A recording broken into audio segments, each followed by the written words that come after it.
All right, so here's the thing. I get a lot of questions on 808s, how to make them loud, how to make them punchy, how to make them huge. There's all these tutorials online that teach you how to add in like 1,000 plugins on your 808 just to make it stand out. But you don't need any plugins. In fact, you don't need to spend thousands of dollars on plugins in general. That's another topic for another day. So before we get into any of the tips, I just want to generalize some things for you to understand that helped me personally in my mixes throughout the years.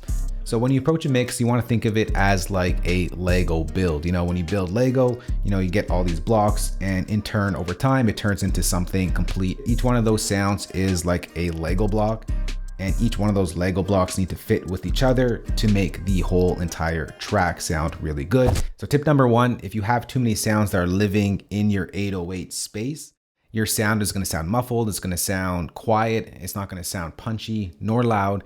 And it's just going to be fighting with all the other frequencies that are trying to fight for the front stage. If you have a piano sound or a pad sound that sort of lives under 200 hertz, under 100 hertz, it's going to start fighting with that 808. And in turn, it's just going to muddy each other out. And it's just going to sound flat, not punchy, not rich, and not full that you want from your 808. So really what you want to do is everything that doesn't need to live in the bass area, your pianos, your basses, your vocals, your lead sounds, you want to take all that out to really leave the space just for that 808, right? You're creating pockets. So the 808 will live in the low frequencies, your mid sounds in the mid section, and your high sounds in the high frequencies, right? Everything needs to have its own pocket. Really drive that home. All you need is a basic EQ and just apply some subtractive EQ work. So if you want to leave space for your 808, what that means is you want to cut those frequencies out from the other instruments that may live down in that area. So just take a filter over here and apply some subtractive EQ by cutting out that area right there.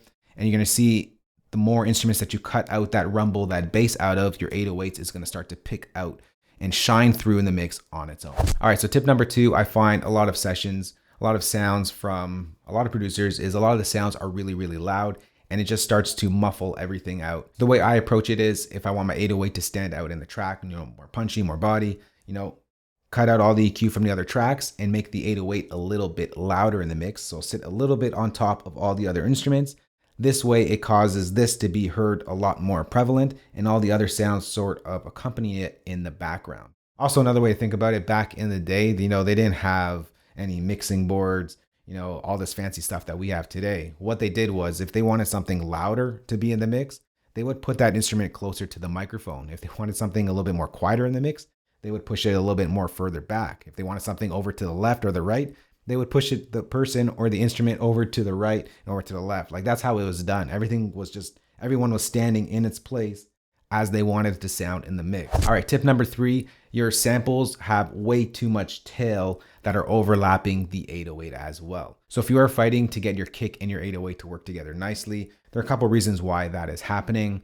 One, if you didn't apply any subtractive EQ to your kick to leave space for the 808, that's one of the reasons.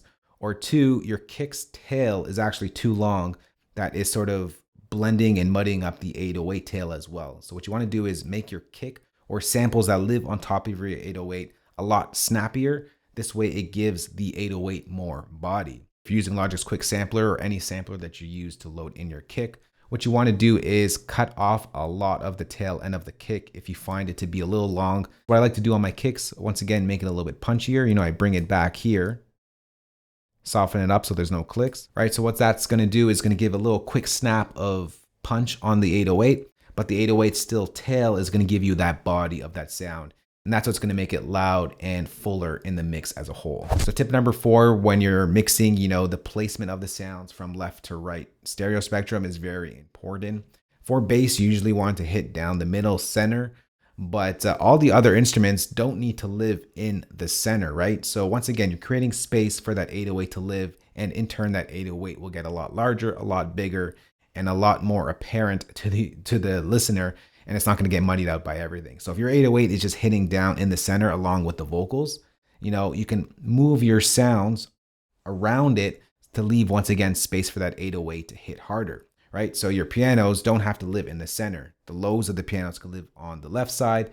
The highs of the piano can live on the right side. Your hi-hats don't have to hit down the middle. They can hit a little bit to the right. Your open hat could hit a little bit to the left. Don't mix everything down the center, because that will also in turn, cause that muddiness and cause the 808 not to stand out. You really want the 808 to live in the middle along with the vocals, and then everything else sort of builds out around it. And tip number 5, if your 808 is still sounding a little dull, a little quiet, you apply subtractive EQ to all of the other tracks. The 808 is sitting a little louder than all of the other tracks. The other tracks are sort of spaced around the 808. Not everything is coming down the center. And you're still having trouble hearing it on your cell phone or on little earbuds.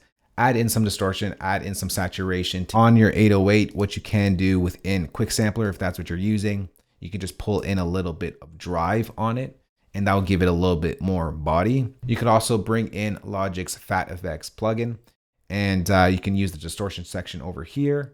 You can use the soft saturation knob here, which I like to use on my 808s. Or what you can also do is just pull up the soft limiter and pull this up to get some soft clipping on that 808, which in turn gives you a little bit of distortion, a little bit of saturation. So those are 5 tips that you can use to get your 808s to stand out in your mix without the need to purchase thousands of dollars of plugins, without the need to literally put in tens of plugins on your track. But hey, this is some stuff that just really helped me in my mixes, and I hope this helps you as well. If you do want to carry this conversation a little bit further, we can go ahead and talk in the comment section below. But thanks for watching. Leave some tips to other producers down below, what helped you in your mixes, help get your 808s to stand out in your mix, and just help out each other, get our 808s to sound nice, full, and big in our mixes. And that's the key, big bass and tracks makes everything sound better. That's it for me, guys. We'll talk to you on the next one. Later.